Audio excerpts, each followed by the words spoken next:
السلام علیکم دوستو، امید کرتی ہوں آپ سب خیر خیریت سے ہوں گے۔ رمضان المبارک کا دوسرا عشرہ چل رہا ہے۔ اللہ ہم سب سے راضی ہو، اللہ ہماری گناہوں کو معاف کرے۔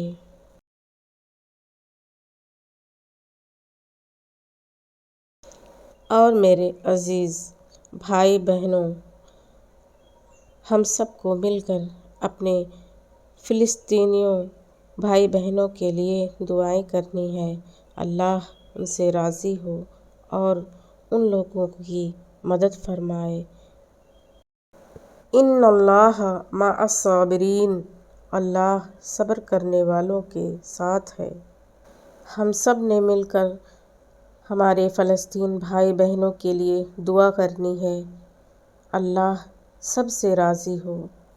الذی خلق الموت والحیاۃ لیبلوکم ایکم احسن عملا۔ اس دنیا میں رہتے ہوئے یہ گمان کرنا کہ یہاں اچھی سوچ اور اچھے عمل کا بدلہ لوگوں سے اچھائی ہی کی صورت میں ملے گا، بے وقوفی اور آخرت پر حقیقتاً ایمان نہ ہونے کی نشانی ہے۔ ہم میں سے کتنے لوگ ہیں جو اپنی اچھائیاں یہ کہہ کر کھوتے جا رہے ہیں کہ اچھائی کا زمانہ نہیں رہا ہے، بھلائی کے بدلے بھلائی نہیں ملتی، تو ہم بھلائی کریں ہی کیوں؟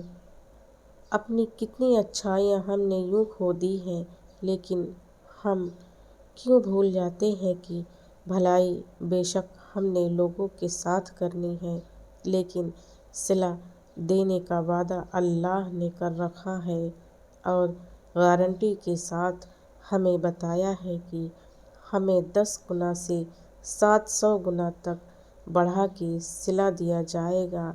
تو ہو سکتا ہے کہ اس دنیا میں ہمیں ہماری مرضی کا بدلہ نہیں ملے، لیکن آخرت پر یقین اور اللہ سے صلہ ملنے کا یقین ہمیں بھلائی کرنے سے روکنے نہیں دے گا۔ اسی نے موت اور زندگی کو پیدا کیا تاکہ تمہیں آزمائے کہ تم میں سے کون اچھے اعمال کرنے والا ہے، اور وہ بہت زبردست بھی ہے اور بہت بخشنے والا بھی ہے۔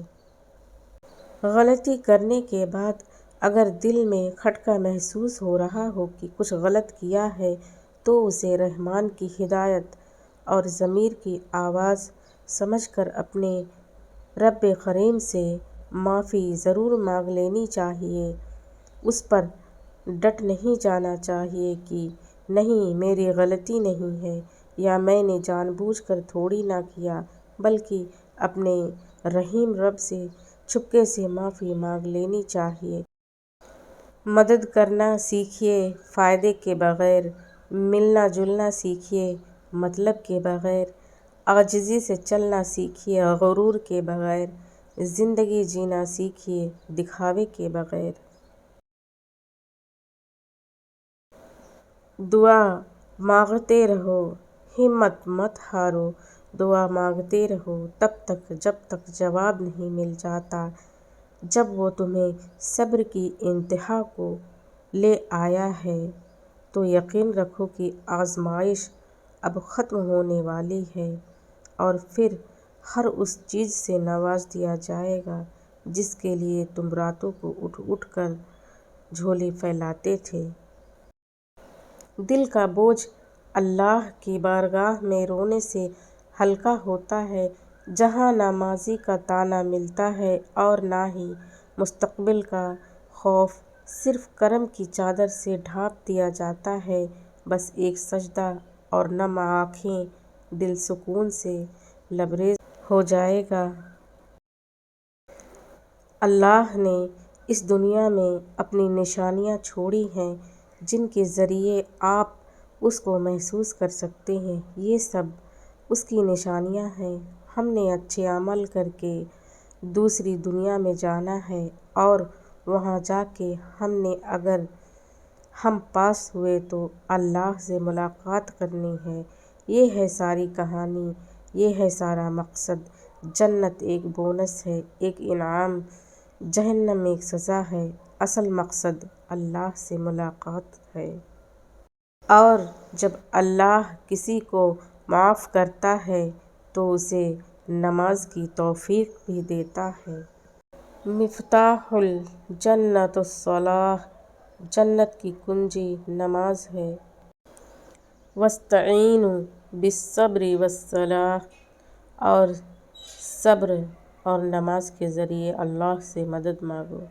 اللہ ہماری زبانوں پر کلمہ طیبہ ہمیشہ جاری رکھے اور تمام امتی کو اللہ دین اسلام کے احکام پر مکمل طور پر عمل کرنے والا بنا دے، اور جھوٹ، غیبت، کینہ، بغض، جھگڑے فساد سے دور رکھ میرے اللہ۔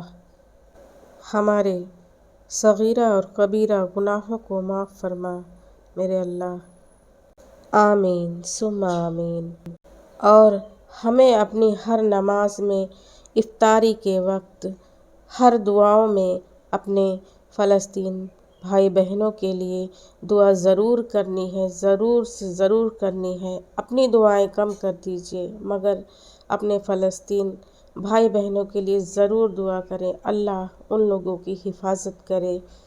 ہمارے بس میں کچھ نہیں ہے، صرف اللہ کی ذات کرنے والی ہے۔ ہم لوگ صرف ان کے لیے دعا ہی کر سکتے ہیں اللہ سے کہ اللہ مدد کرے۔